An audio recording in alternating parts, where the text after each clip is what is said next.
Good morning, goddammit. Piss and vinegar day, whatever. Chest and triceps.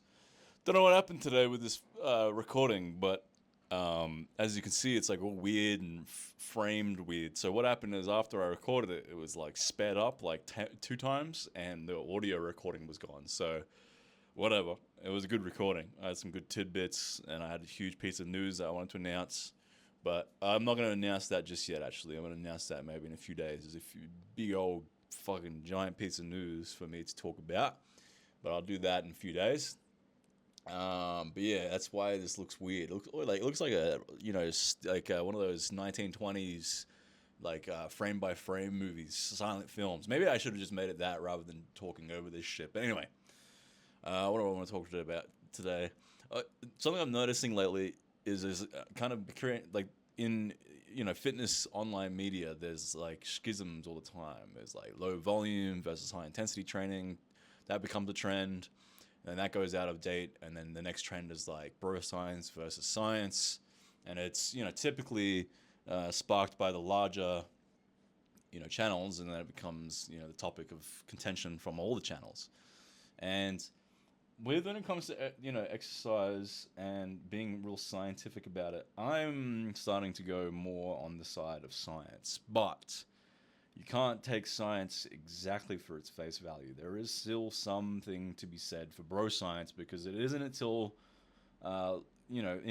later do the scientists essentially figure out what the bro scientist was saying for decades. Like, there are so many different theories that people will, before science was even in exercise science, people just naturally figured out intrinsically and inherently, like, progressive overload is required to get bigger, right?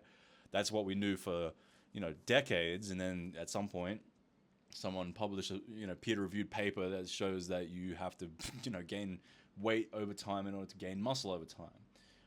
And there's a whole host of different things that bro science started with. Everything starts as bro science, and then science catches up and either debunks some of it, and mostly validates most of it. So a lot of the things that bro science still poses is still valid. It's just because the science hasn't showed that it's real yet doesn't mean that it isn't real. You know what I mean? You have to have your own trust in your own opinion, or your trust in your own experience. People will outright get a good result from something, but then one white paper says the opposite, and they're like, all right, better stop doing this thing that was working, because appeal to authority figure fallacy kicks in, and you're like, fuck, I better just stop doing that thing because someone smarter than me and bigger than me said not to. So in bodybuilding and strength training, you kind of have to be your own man. Like, yeah, I personally, back to my point though, is I do tend to go towards the science a bit more lately.